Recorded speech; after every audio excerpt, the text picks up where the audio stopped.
여러분, 이 부분은 지난주에 읽었던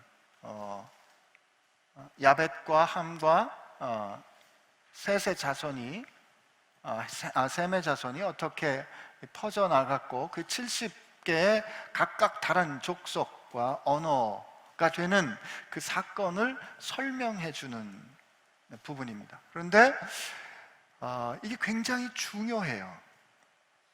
굉장히 중요한 의미를 가지고 있기 때문에 오늘 이 의미를 여러분하고 같이 좀 생각하려고 합니다. 왜 지금 이런 현실이 되었는가를 설명해 주는 부분이기도 하고, 오늘 이 시대에도 여전히 역동하는 세계관이기 때문에 그렇기도 합니다. 여기 처음 시작에 보면 온 땅의 언어가 하나요, 말이 하나였더라 이렇게 돼 있는데, 그 온 땅의 언어라는 게 입술이고요. 그 다음에 여기 나오는 말이라는 그 히브리 단어가 드바르라는 단어인데, 이 드바르 혹은 다바르라고 번역되는 이 단어는 말을 뜻하기도 하지만 어떤 그 사건, 일어난 일들을 뜻하기도 합니다. 그래서 창세기 15장에 보면 아브라함이 하나님의 말씀을 받는 그때 사건이 나오는데, 창세기 15장에 이 일 후에 하나님의 말씀이 아브라함에게 임하더라라는 이제 말씀이 나오는데, 그때 이 일이 이 드바르 후에 하나님의 드바르가 아브라함에게 임하더라 이렇게 나와요, 원문에 보면. 그러니까 이 일이라는 것도 드바르고 하나님의 말씀도 드바르예요. 그러니까 이 말은 그 말이 전해지는 현실과 이렇게 다 있다 이 뜻입니다.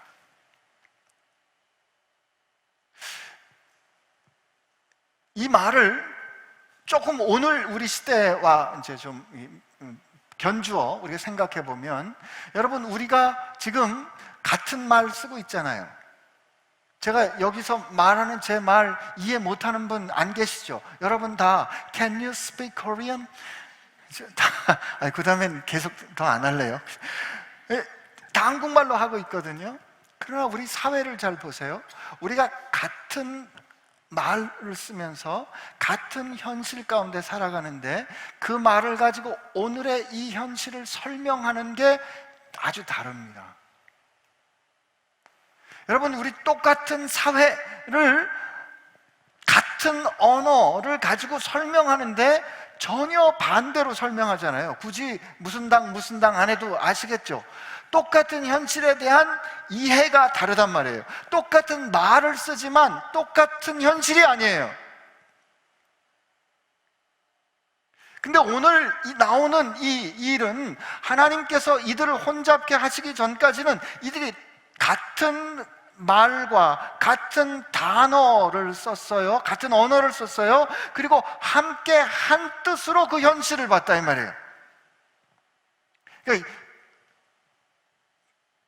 하나님께서 이들 가운데 하나님의 통치를 드러내시기 전에 이들이 몽땅 한 마음으로 한 뜻으로 이들이 그 세상을 바라보고 있는, 그게 언어와 말이 하나다라는 거예요. 여러분, 우리는 지금 언어와 말이 같은 한국말을 쓰지만 하나 아닙니다. 근데 이들이 동방으로 옮기다가 신할 평야를 만나요. 신할 평야를 만나서 거기에 거주합니다. 온 땅의 언어가 하나였고 그들이 이제 같은 말을 쓰는 그들이 쭉 동방으로 옮겨가서 신할 평지에 가서 거기 거류해요. 그리고 그들이 3절에 보니까 서로 말을 합니다. 이 아주 드문 표현인데 let's라는 말, 우리가 이걸 이렇게 해보자, 우리가 이렇게 해보자. 어떻게 해요? 자, 벽돌을 만들어 견고하게 굽자 하고, 이에 벽돌로 돌을 대신하며 역청으로 진흙을 대신하고, 이거는 이제 모세가 설명해 주는 건데, 또 말하되 자, 성읍과 시티와 타워를 건설하여 그 탑 꼭대기를 하늘에 닿게 하며 우리 이름을 내고 온 지변의 흩어짐을 면하자 합니다. 이 사람들이 지금 하고 있는 일이 뭐냐면 벽돌을 굽자예요. 벽돌을. 그 벽돌을 진흙으로 된 벽돌을 햇빛에 말리는 게 아니고 벽돌을 불에 넣어 굽자 이겁니다. 그 진흙에 그냥 이 갈대와 진흙을 가지고 햇볕에 말린 그 벽돌을 불에 구우면 그 단단하기가 한 7배에서 8배 정도 된다 그래요. 그래서 이제 벽돌을 구워서 돌을 대신하는 겁니다. 그러니까 평지에 이 메소포타미아 지역에 돌이 많지 않아 가지고 진흙을 가지고 돌을 대신하는 거예요. 그 다음에 그 역청을 바다에 나온 이 아스팔트에 나오는 그 역청을 가지고 이 접착제를 사용하는 거예요. 고대 건축물에서 이게 지금 고고학적으로 발견되고 증명되고 있어요. 이거는 뭐죠? 기술이에요. 기술인데 이 사람들이 지금 말하고 있는 건 하나님께서 주신 원재료에 인간의 기술을 더해서 변형된, 나름 발전시킨 다른 재료를 갖고 오는 거예요. 흙이라는 진료에 자신들이 조작을 가해서 도기로 만든 벽돌을 만들었어요. 그죠? 그러니까 이게 자신들이 기술을 통해서 뭔가 문명을 가지고 가는 그런 능력을 지금 갖고 있는 거예요. 근데 이들이 이걸 통해서 구성하려는 현실이 뭐냐면 성읍과 시티, 이 성읍은, 고대 성읍은 구별하는 성벽을 쌓는 거예요. 성벽을 쌓고 성벽 그 성에 탑을 쌓자는 겁니다. 탑을. 근데 이 탑을 쌓는 목적이 뭐냐면 탑으로 하여금 하늘에 닿게 하자는 거예요. 고층 건물 짓는 역사가 이때부터 있었나 봐요. 그죠? 좀 이럴 땐 좀 웃으셔야 돼요. 이렇게 그래야 좀 이제 고층, 여러분 이게 고층 건물을 짓자 이게 목적이 아니라고요. 우리나라에도 그 전 세계에서 제일 높은 순서로 5위 하는 건물이 새로 생겼잖아요. 롯데월드 타워인가? 이게 555m짜리래요. 근데 여러분 한번 인터넷 검색창에 구름 롯데월드 타워 이렇게 하고 한번 쳐보세요. 그리고 사진을 딱 보면 롯데월드 타워가 있고 중간에 구름이 걸린 걸 볼 수 있어요. 그런 사진들 볼 수 있다고요. 세계에서 제일 높다는 건물이 그 두바이에 있는 버즈 칼리프인데, 버즈 칼리프는 828m예요. 근데 뭐 멀리 갈 것도 없어요. 저 롯데월드, 롯데타워를 보면 가끔 구름이 낮게 깔렸을 때 그 건물에 구름이 걸려 있다고요. 고대 사람들은 구름은 하나님이, 신이 거하는 땅과 같이 여겼어요. 그러면 하늘에 닿자라는 말은 건물이 충분히, 그 탑이 충분히 높아서 구름이 닿으면 하늘과 땅이 연결되는 곳이 된다고요. 지금 이 사람들은 어떤 경험을 했어요? 하나님께서 에덴 지역의 동산을 창설하시고 거기 하나님이 인간과 함께 거하시는 곳, 거룩한 곳을 만드셨잖아요. 인간의 범죄함으로 거기서 쫓겨났어요. 하늘과 땅이 닿는 수직적인 장소로부터 그들은 소외된 거예요. 그래서 가인이 성을 짓고 자기 이름을 주는 그 문명의 유산을 이들이 동시에 성을 쌓는 거로 물려받지만 이들은 자신들이 있는 곳에 하나님, 신이 임재하기를 바라는 탑을 쌓는다고요. 그러므로 이 탑을 쌓는다는 말은 신전을 짓겠다는 뜻입니다. 실제로 그 The Book of Jubiles라는 그 책에 보면 우리 읽은 이 11장하고 겹치는 증언이 나오는데 그 사람들이 그 만든 그 탑의 높이가 보니까 거기 기록된 게 5,433 규빗.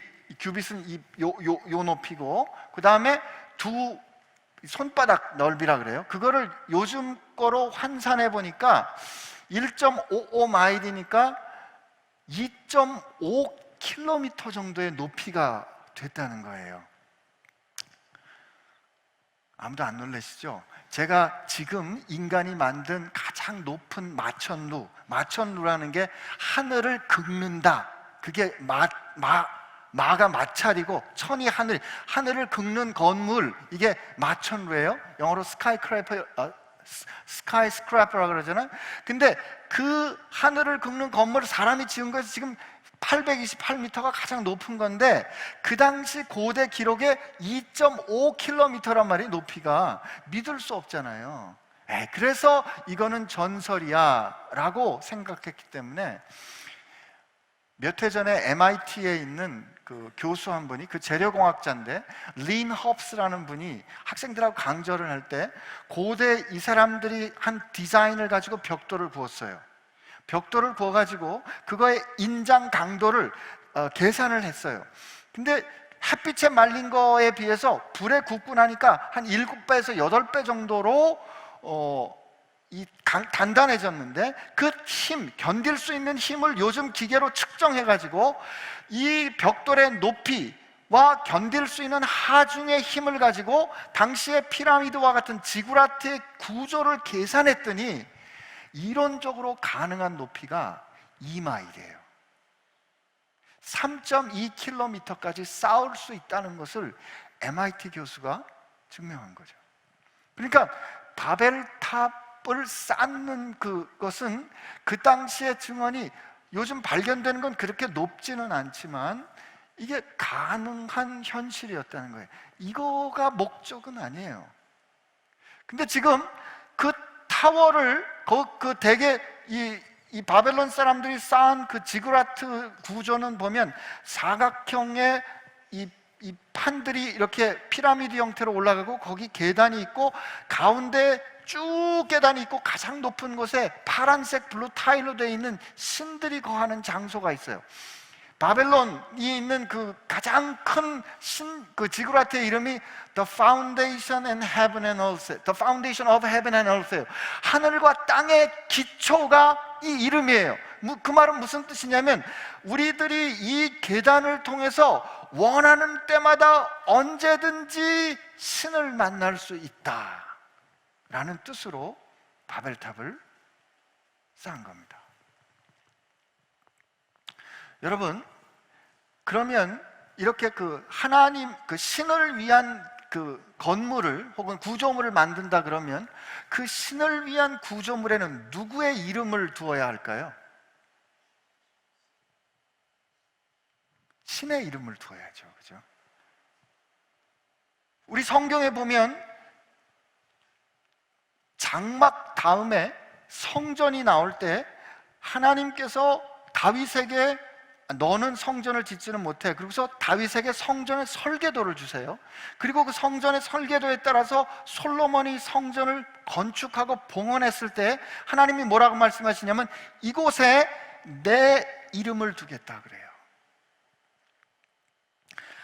하나님의 이름을 두는 곳이 성전이에요. 거룩한 곳이에요. 신전이라고요. 그런데 이 사람들이 어떻게 해요? 우리 여기 보세요. 뭐라고 얘기를 하냐면, 자, 우리가 성읍과 탑을 건설하여 그 꼭대기를 하늘에 닿게 하여 누구의 이름을 내자? 우리의 이름을 내자. 그러면 이 신전을 하늘에 닿는 그곳에 닿도록 신이 준 진료가 아니고, 거기에 우리의 기술을 더해서 만든 벽돌로, 우리가 만들어낸 접착제인 역청으로, 우리의 기술로 우리 스스로 하늘에 닿아서 신과 언제든지 만날 수 있도록 한 우리의 이름을 내자. 여러분, 이게 선악과를 따먹는 태도와 다름이 아닙니다. 선악과를 따먹으려고 할 때 사단이 어떻게 너 하나님과 같아지는 걸 하나님이 싫어하는 거야. 그래서 그들이 선악과를 따먹음으로 하나님과 같아지려는, 스스로 선과 악을 구별하려는 것처럼, 하나님이 필요할 때 혹은 신이 필요할 때는 언제든지 우리가 그거 만날 수 있도록 하는 조작적인 태도, 여러분, 이게 하나님과 같아지려는, 혹은 하나님을 내 뜻과 내 필요에 따라 종처럼 부리겠다는 태도인 거죠.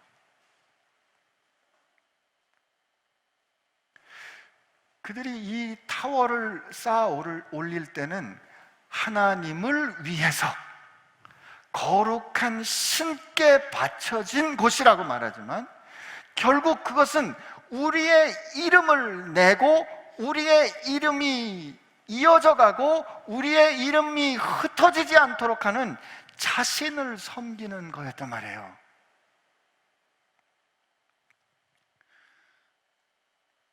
이게 바벨탑을 쌓는 사람들이 일치해서 가졌던 세계관이에요. 여러분 생각해 보세요. 하나님이 어떻게 이걸 그냥 놔둬요? 절대로 그냥 놔두실 수 없죠.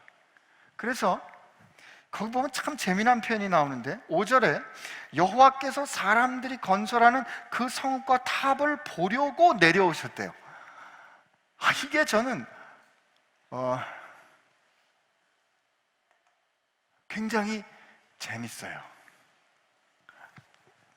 여러분, 지금 사람들이, 제가 아까 이게 그 계산으로 따져보니까 2.5km 엄청난 건물, 엄청난 그 높이의 구조물을 쌓은 거 아니에요.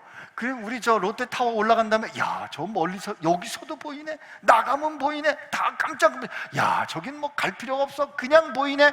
높은 곳을 그렇게 큰 건물을 하는 건 뭐예요? 멀리서도 그냥 보면 알아볼 수 있도록 하는 건데, 그러면 하나님께서 그들이 쌓은 탑을 보시려고 내려오셨대요.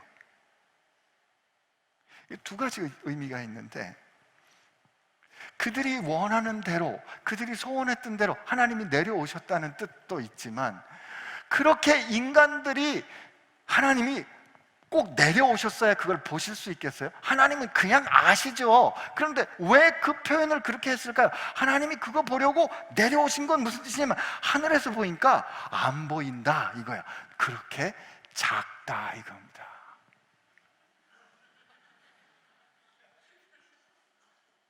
롯데타워 그렇게 크게 보인, 대단하다 그러지만 하늘에 올라가서 보니까 안 보인다. 하나님이 이 자들이 어떻게 하는지 보시려고 내려왔었다. 이게 고대의 표현이지만, 인간이 하나님 앞에 하나님을 마음대로 언제든지 만나보겠다고 하는, 그래서 자기들이 생각할 때, 야, 진짜 하늘 아래 가장 높은 산이야 라고 말하는 그들의 구조물이 하나님 보시기에 그렇다, 이런 뜻이 숨겨진 것 같아요. 하나님이 보시려고 내려오십니다. 그런데 하나님이 뭐라고 말씀하시냐면, 이게 인간이 어떻게 그 가능성이 없냐면 말이죠, 우리가 이 무리가 한 족속이고 언어도 하나이므로 이같이 시작하였으니 이후로는 그 하고자 하는 막을 수 없겠다. 그러니까 하나님이 어쩔 수 없겠다라는 뜻보다는 그렇게 악하다는 거예요. 이거 하는 걸 보니까 나중에 못할 일이 없겠구만. 야, 너 진짜 그 정도까지 하니? 너 진짜 못하는 게 없구나, 너 안 하는 게 없구나, 이런 거예요. 그런 느낌 여러분 아시겠어요? 하나님이 지금 그렇게 평가하시는 거라고요. 인간들이 이 하는 짓 보니까 나중에 못할 일이 없겠구나. 그만큼 하나님을 거스른 인간의 태도에 대해서 하나님이 중요하게, 심각하게 평가하신 거죠. 근데 그 인간을 하나님이 어떻게 다루세요? 이 문제를 어떻게 다루세요? 커뮤니케이션을 흩으시는 거예요. 어떻게 해요? 하나님께서 인간들이 뭐라 그랬어요? 자, 우리가 이렇게 해보자 그랬잖아요. 그러니까 하나님도 자, 우리가 이렇게 말씀하세요. 여기 보면 하나님과 함께 일하는, 혹은 이 공동체로 늘 존재하신 하나님께서 자, 우리가 내려가서 거기서 뭘 하자고요? 그들의 언어를 뭐 하게 하자고요? 혼잡하게 하여. 이 혼잡하게 하다가 바벨과 뜻이 비슷해요. 히브리 말로 발음이 비슷해요. 그들의 언어를 바벨하게 하여 그들이 서로 알아듣지 못하게 하자 하시고, 하나님이 거기서 그들을 온 지면에 흩으셨으므로 그들이 그 도시 건설하기를 그칩니다.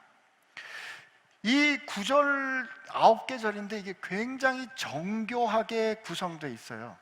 이게 여러분 한번 보세요. 1절에 온 땅의 언어가 하나고 말과 하나였잖아요. 구절을 한번 보세요. 온 땅의 언어를 혼잡하게 하셨다라고 하나님의 개입에 따라서 이 결과가 나오죠. 그리고 2절에 보면 그들이 거기서 어떻게 했다고요? 거류했어요. 거기서 모여 살았는데, 하나님이 8절에 보면 하나님이 거기서 그들을 온 땅에 어떻게 했어요? 흩어버리시죠. 그죠? 그 다음에 서로 그들이 말해서 한 뜻으로 뭉쳤어요. 서로 말해서 이해했다고요. 그런데 하나님이 7절에 그들의 언어를 혼잡하게 해서 서로 알아듣지 못하게 하세요. 그 다음에 4절에 보면 성읍과 탑을 건설하여 그 꼭대기를 하늘에 닿게 하여 우리 이름을 내자. 그러시는 그거는 하나님이 그 성읍과 탑을 보시는 것으로 또 대응이 돼요. 그런데 여기서 중요한 것은 5절에 하나님이 내려오시는 거예요.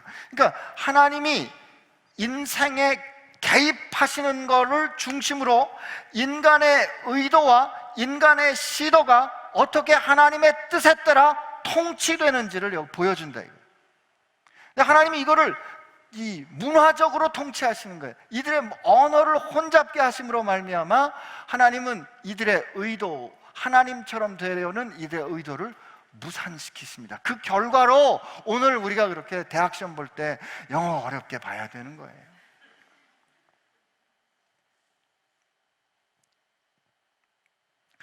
그런데 이 바벨탑 이야기는 우리가 어렸을 때부터 봤기 때문에 이게 꼭 동화 같거든요. 동화 같아가지고 옛날에 갔기 때문에 이 안에 숨겨진 세계관의 두려움을 우리가 놓치는 거예요. 이 안에 있는 세계관은 뭐예요? 우리가 우리의 힘과 능력을 드러낼 수 있는 성취, 우리가 이렇게 힘이 있다는 것을 높이 보여줄 수 있는 상징물, 바벨탑으로, 건축물로, 조형물로 제시되는 이 웅장한 압도하는 힘을 통해서 하나님을 우리 뜻대로 움직일 수 있는, 우리 이름을 내려는 이 세계관 말이죠. 이게 오늘도 우리 시대에 역동하고 있습니다. 세상은 그렇다고 쳐요. 그러나 두려운 거는 그 세계관이 교회 가운데 역동한다는 것이 두려운 거죠. 일단은 여기까지. 그 다음에 늘 어려운 족보가 나오잖아요. 근데 족보는 오늘 여러분께 이 족보에 대해서는 10절부터 32절까지 제가 별로 설명 안 드리려고 그래요. 몇 살에 아기 낳고 몇 살 동안 살다가 아기를 낳았더라, 이거 그 얘기밖에 없잖아요. 그 얘기밖에 없는데 어떻게 설명을 더 하겠어요? 창세기의 족보가 10개 나오는데 이 족보가 노아의 자손의 족보에서 이제 이 족보는 누구의 족보냐면 셈의 족보가 5번째 족보고, 셈의 족보에서 경륜의 족보인 데라의 족보가 6번째로 나와요. 이 데라의 족보 이후에 아브라함이 나오고, 이 데라의 족보부터 또 5개의 족보가 나오지만 아브라함 다음에는 마태복음으로 가면 아브라함과 다윗과 예수 그리스도의 세계라로 우리에게 연결된다고요. 근데 여기는 보면 누가 누구를 낳고 누가 누구를 낳고, 근데 점점점 수명이 좀 주는 얘기밖에 다른 얘기가 없어요. 그냥 그걸로 끝. 분명한 거는 이 셈의 족보는 앞서 10장에서 봤던 70개의 인간의 뜻대로 펼쳐진 희망이 없는 족보에 비해서 이 셈의 족보는 하나님이 선택하신 하나님의 구원의 경륜을 이끌어갈, 하나님께서 선택하신 특별한 하나님의 섭리의 족보예요. 거기 끄떡끄떡하죠. 선택받은 족보예요. 그런데요, 여러분 이상하지 않으세요? 이 선택받은 족보라 그러면, 선택되어야 하는 족보라 그러면, 하나님의 경륜이 머무는 족보라 그러면 능력이 있어야 되지 않을까요? 하나님께서 귀히 쓰셔야 되는 족보라 그러면 뭔가 특별해야 되지 않을까요? 하나님께서 그래, 너를 통해서 내가 내 역사를 이뤄가고 싶어, 그러려면 좀 달라야 되지 않을까요? 나만 그렇게 생각해요? 세상은 그렇게 생각한다고요. 될성부른 나무는 떡잎부터 알아본다고? 내가 어렸을 때 알아봤어. 걘 틀려. 근데요, 성경은 하나님의 경륜을 이어받은 족보를 설명하는데 별 얘기가 없어요. 너무 평범하다 이거예요. 심지어 데라의 족보에는 보면 자랑할 게 별로 없어요. 데라의 족보의 얘기에 보면, 봅시다. 데라가 자식을 셋 뒀는데 보세요. 데라는 아브라함과 나홀과 하란을 낳았는데 하란은 룻을 낳았대요. 그리고 그 족보 얘기 뭐냐면 하란이 아비보다 먼저 죽었더라. 이거 뭐 자랑스러운 족보 아니에요. 그래서 아브라함이 사라에게 장가를 갔는데 사라는 아기를 못 갖더라. 나는 오늘 이렇게 제가 얘기하는 동안에 은혜 받는 사람 이 중에 있기를 바랍니다. 하나님, 나는 어쩌다가 이런 집안에 태어났어요. 하나님, 왜 우리 할머니는 이렇게밖에 못 사셨어요? 하나님, 왜 우리 아버지는 이거밖에 안 돼요?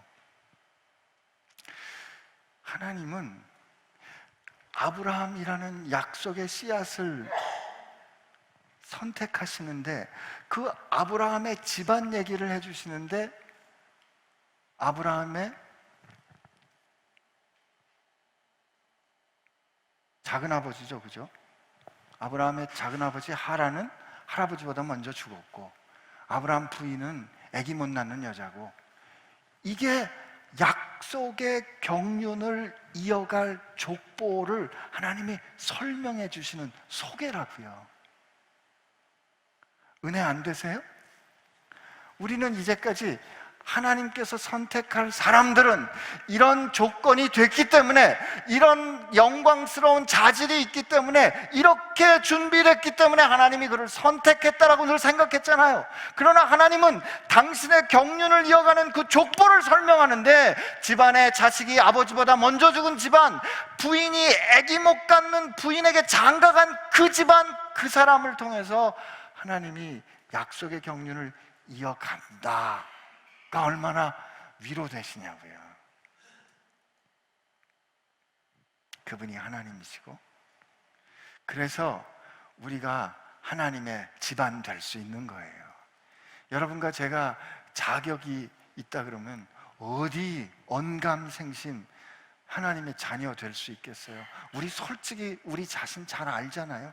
돌이키기만 하면 악한 생각이 나고 눈에 부딪히기만 하면 나쁜 생각이 일어나는 게 우리인데, 우리가 아무리 봐도, 내가 아무리 목사 아들로 태어나고 내가 아무리 모태신앙이어도 나는 확실히 알아요. 내 능력으로는 하나님의 자녀, 하나님이 기뻐하시는 삶 주닥깨나도 못 삽니다. 이런 내가 어떻게 그분을 알게 됐을까? 이런 내가 어떻게 그분을 아버지라고 부를 수 있게 됐을까? 못 믿겠거든요. 안 믿어지거든요. 이런 출신을 하나님은 쓰실까? 하나님이 그럴 때 우리에게 가르쳐 주시는 거예요. 아브라함 집안 같은 집안도 내가 쓴다. 여러분, 오늘 혹시 집에 가셔서 예수님 족보가 기록된 마태복음의 족보를 한번 읽어보세요. 그 족보에 5명의 여자가 나오는데 그 5명의 여자가 정상인 여자가 하나도 없습니다. 마태복음은 유대인을 위한 복음이고, 유대인을 위한 복음은 남성 위주로 써 있어요. 그런데 그 남성 위주로 써야 하는 그 족보에 굳이 5명의 여자를 쓰는데 그 5명의 여자가 다 복잡해요. 자기 시아버지하고 동침한 다말, 남편 죽인 왕하고에 결국 살게 된 밧세바, 기생 라합, 그리고 예수님의 어머니 마리아는 미혼모였잖아요. 요셉이 알고 정원한 요셉을 내치려고 그러고, 마가복음에 보면 저자가 마리아의 아들이 아니더냐 이렇게 얘기하거든요. 이스라엘 사람들은 아버지의 이름이 성이라고요. 요셉의 아들 예수라고 불러야 되는데 마리아의 아들 예수라고 부르는 건 저거 아비를 잘 모르는 자식이야 라고 평가하는 게 마가복음에 증언되는 건데, 그 복잡한 여자들 말이에요. 모함 여자 룻을 포함해서. 어떻게 이런 족보가 예수님의 족보가 될 수 있냐고요. 하나님의 아들이 오시는 족보가 될 수 있냐고요. 그게 예수님의 족보라면 여러분과 제 족보는 사항 족보입니다. 괜찮은 족보. 나는 오늘 이 족보 보면서 그 용기를 갖게 되기를 바랍니다. 근데 이 바벨탑 얘기는 조금 더 해야 되겠어요. 바벨탑이 그렇게 하나님께서 치리하셨거든요. 근데 이게 어떻게 회복되는지 아세요? 바벨탑에서 중요한 게 뭐냐면 언어가 혼잡게 돼서 그들이 소통을 못하게 돼요. 그리고 그들이 우리의 이름을 내기 위해서, 자신들의 존재를 증명하기 위해서 상징물, 거룩한 신전을 짓는다고요.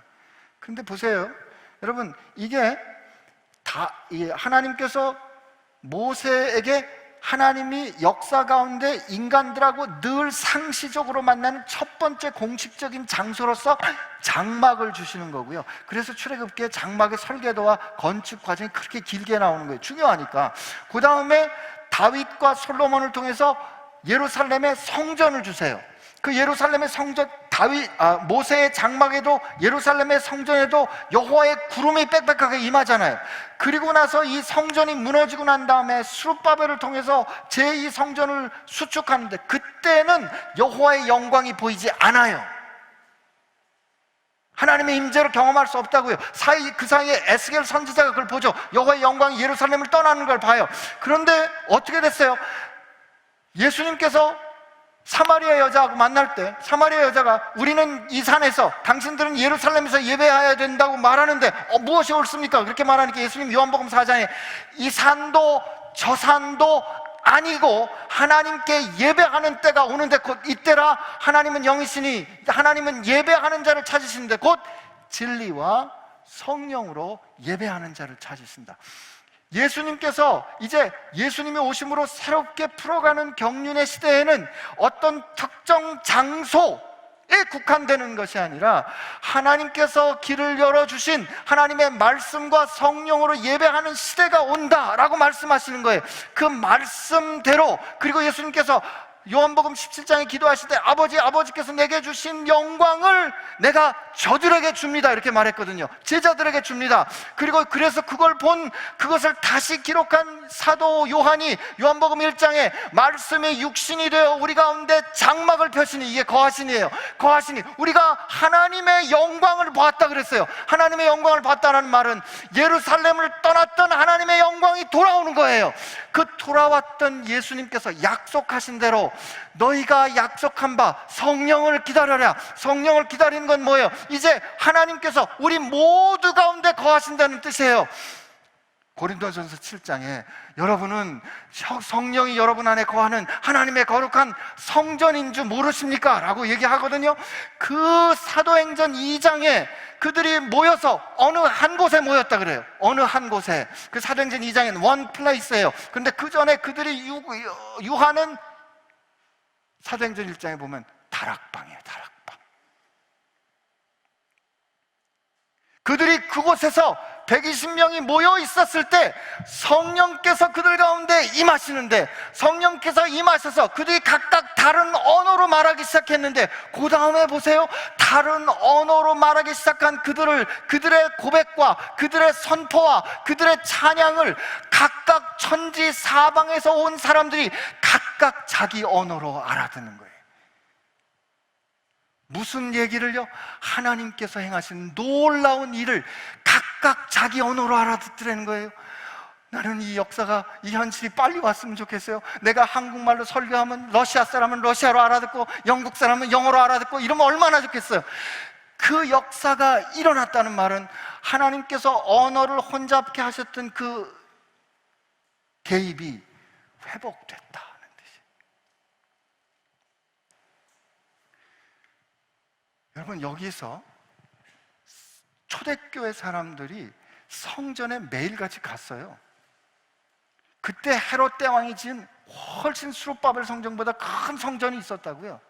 그런데 성령께서 임하실 때 그 성전에 있을 때 임하신 게 아니고요, 그들의 삶의 공간인, 일상의 공간인, 그리고 어떤 특정한 장소라고 여긴 말도 안 해줬어요. 그래서 우리 마가의 다락방이라고 말하는 거죠. 마가의 다락방은 가정집이라고요. 가정집에 있는 그들에게 하나님이 임하시는 사건, 가정집에 있는 그곳을 성전 삼으신 사건, 이게 우리에게 새롭게 시작된 경륜의 사건이에요.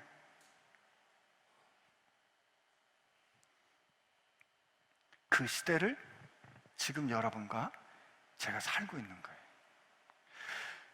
그게 어떻게 확인이 되는가 하면 요한계시록에 보면, 요한계시록 21장에 보면, 저는 이 말씀이 너무 감격스러운데 제가 한번 정말 제 최선을 다해서 멋있게 읽어드릴게요.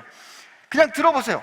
상상하면서, 또 내가 새 하늘과 새 땅을 보니 처음 하늘과 처음 땅은 없어졌고 바다도 다시 있지 않더라. 내가 보매 거룩한 성 새 예루살렘이 하나님께로부터 하늘에서 내려오니 그 준비한 것이 신부가 남편을 위하여 탄생한 것 같더라. 제가 어저께 결혼식 주례했는데 인생에 이때가 제일 예쁘고 아름답잖아요. 그대가 들으니 보좌에서 큰 음성이 나서 이르되 보라, 하나님의 장막이 사람들과 함께 있음에 하나님이 그들과 함께 계시리니 그들은 하나님의 백성이 되고 하나님은 친히 그들과 함께 계셔서 모든 눈물을 그 눈에서 닦아주시니 다시는 사망이 없고 애통하는 것이나 곡하는 것이나 아픈 것이 다시 있지 아니하리니 처음 것들이 지나갔습니다. 사도 요한이 정신 차리고 다시 한번 확인했는데 21장 22절에 보면, 성 안에서 내가 성전을 보지 못하였으니 이는 주 하나님 곧 전능하신 이와 어린 양이 그 성전이십니다. 이게 완성되어 있는 거예요. 그리고 요 앞에 보면 언어가 어떻게 회복이 됐냐면, 그 14만 4천에 대한 이야기가 쭉 나온 다음에 각 나라와 족속과 방언에서 수를 헤아릴 수 없는 허다한 사람들이 하나님 앞에 나와 하나님을 찬양해요. 그러니까 처음에 바벨탑 이전의 사건은 언어가 하나였는데, 지금 성령 강림으로 하나님께서 열어가시는, 다가오고 있는 새하늘과 새 땅에는 우리 각각의 언어가 다 있지만, 그 언어가 다양하게 있지만 서로 각각 구별되지만 그들 가운데 혼잡함이 없이 온전히 통일되어 완전한 이해가 되는 사건, 그 놀라운 역사, 그 하나님께서 그걸 이루신 거예요. 이게 Unity in Diversity예요. 이게 하나님께서 새롭게 구성한 현실이라고. 그게 우리에게 다가오는 거예요. 여러분, 그렇기 때문에 제가 오늘 이 예배 시작하기 전에 저 뒷자리에 서가지고 오늘 이 공간을 바라봤어요. 이 공간, 여러분, 스튜디오예요. 스튜디오인데 앞에 이렇게 우리 십자가로 스크린이 프로젝트가 이렇게 띄어 있고, 이게 이렇게 앉아 있기 때문에 어느새 아주 모던한 예배당 같은 거예요. 우리가 다음 주에 뭇별을 하는데 성도님들 중에 뭇별 불편해하는 분들 많아요. 가지고 그냥 예배하면 좋은데 왜 자꾸 흩어지라 그러냐고 불편해하는 분들이 많은데, 왜 그러는가 하면 우리 마음 가운데 어느새 자꾸 어떤 경향이 생기는가 하면, 하나님은 언제나 우리 가운데 계셔서 내가 어디에 있든지 나와 함께 하시고, 하나님이 친히 장막이 되어서 우리가 있는 곳 어디든지 하나님과 함께 거할 수 있는 우리를 성전 삼으셨는데, 우리는 자꾸 습관적으로 어느 특정한 장소, 논현동에 있는 어떤 건물에 가야 거기 가야 하나님을 만날 것 같다는 착각. 여기보다 더 위험한 거는, 그래서 교회를 빚을 얻어서라도 몇 천억을 들여서 아주 웅장한 건물을 지어야 하나님의 영광을 드러낼 것과 같은 착각. 여러분, 이게 바벨탑 짓는 거하고 많이 다르지 않거든요.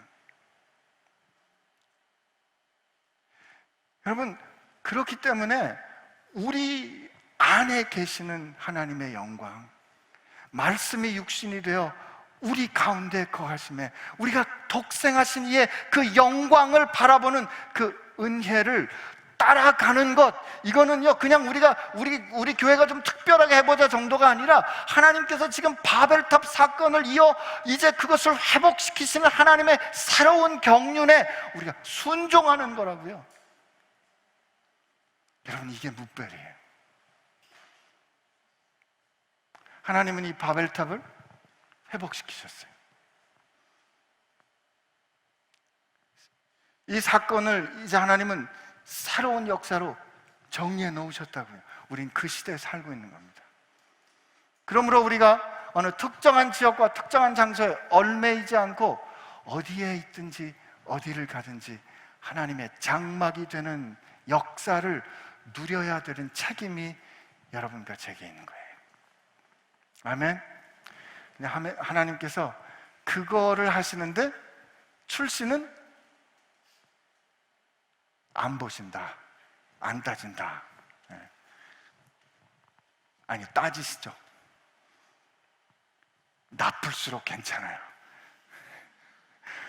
그게 그런 거 있잖아요. 용서를 받았을 때는 많이 잘못한 걸 용서받아야, 그죠?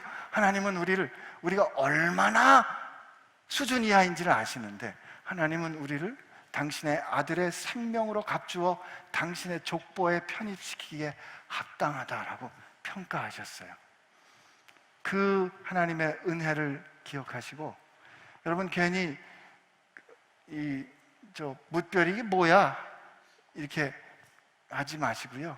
다음 주 뭇별할 때 이 놀라운 성령의 역사를 내가 요만큼에 우린 지금 참여하고 있는 거라니까요. 그 역동을 여러분 좀 느끼시기를 바랍니다.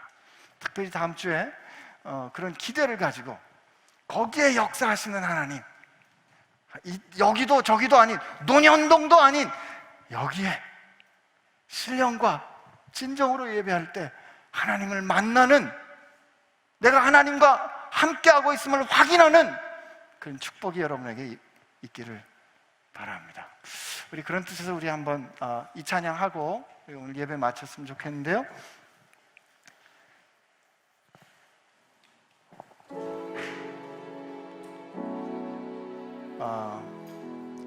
따스한 성령님 마음으로 보내 하는 이 찬양 아시죠? 내가 걸어갈 때 길이 되고 내가 살아갈 때 삶이 되는, 내가 있는 곳 어디서나 그분을 예배하는 그런 영광이 우리 모두에게 있기를 바랍니다.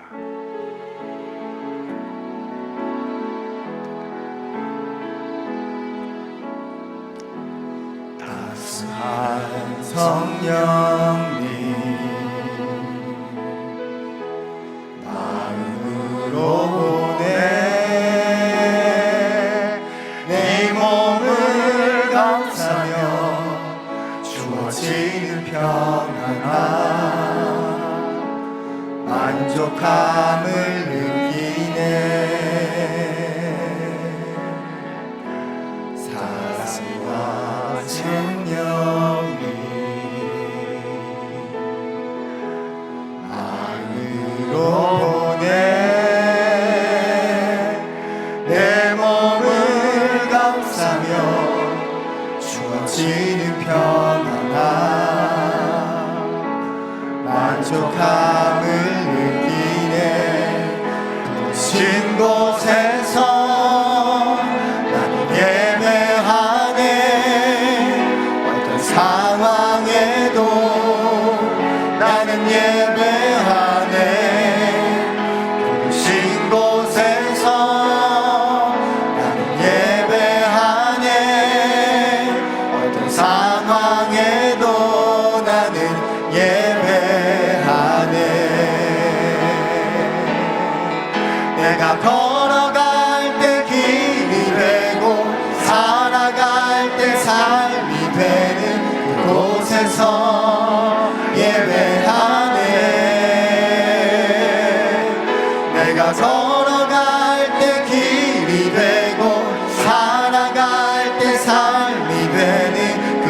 곳에서 예배하네. 부르신 곳에서 나는 예배하네. 어떤 상황에도 나는 예배하네.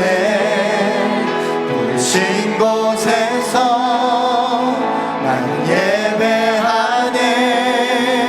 어떤 상황에도 나는 예배하네.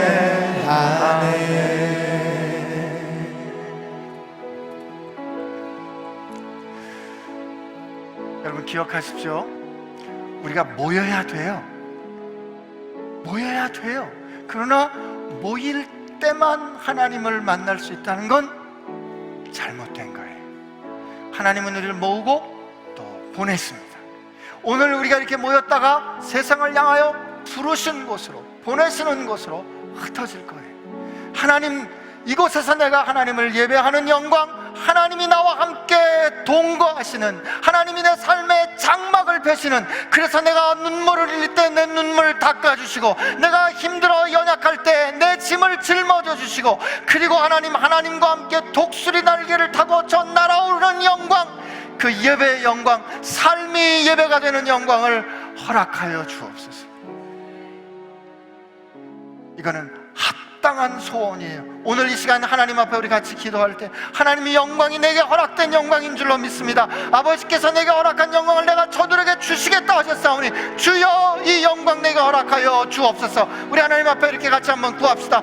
하나님 감사합니다. 오늘 우리에게 이 은혜를 허락하여 주셔서 감사합니다. 우리로 하여금 정말 부르신 곳에서, 보내시는 곳에서 주님과 함께 동거하고 주님이 나와 함께 하시고 주님이 장막을 펼쳐 주시사 내 눈에 눈물 닦아 주시고, 하나님 내가 힘들고 연약할 때 나를 이끌어 주시고, 하나님 내가 갈 바를 모를 때 내가 걷는 그 걸음이 길이 될 수 있도록, 내가 선택하는 그 삶이 하나님을 향한 예배 될 수 있도록 주여 힘들고 어려워 헤맬 때 걱정하지마, 너는 다만 내 뒤를 쫓아와 라고 말씀하시는 그 하나님의 은혜, 주님과의 동거함, 주님과 함께 사는, 주님과 연합하는 은혜를, 하나님 그 영광을 오늘 우리 가운데 허락하여 주옵소서. 특별한 곳을 가야만, 특별한 사람을 만나야만 하나님께 예배할 수 있었던 그 시대는 지났고, 이제는 우리가 하나님을 아버지라 부르며 언제나 어디서든지 은혜의 보좌 앞에 담대히 나갈 수 있는 그 길을 여신 주님 감사합니다.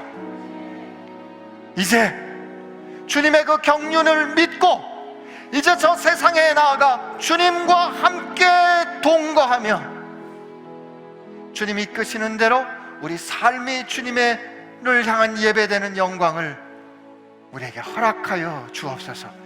아니, 주님께서 주님 주신 것 저희들이 깨달아 눈을 열고 보고 귀를 열고 들어 하나님 마음으로 깨달아 그 영광을 누리는 하나님의 자녀들 되게 하여 주옵소서.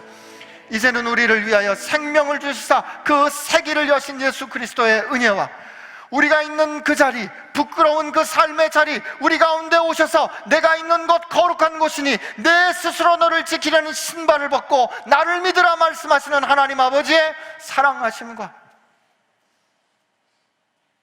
우리 삶을 통하여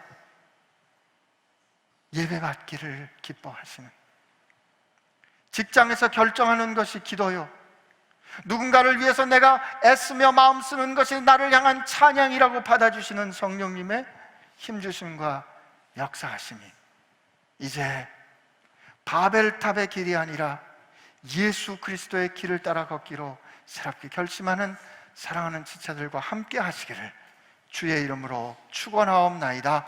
아멘.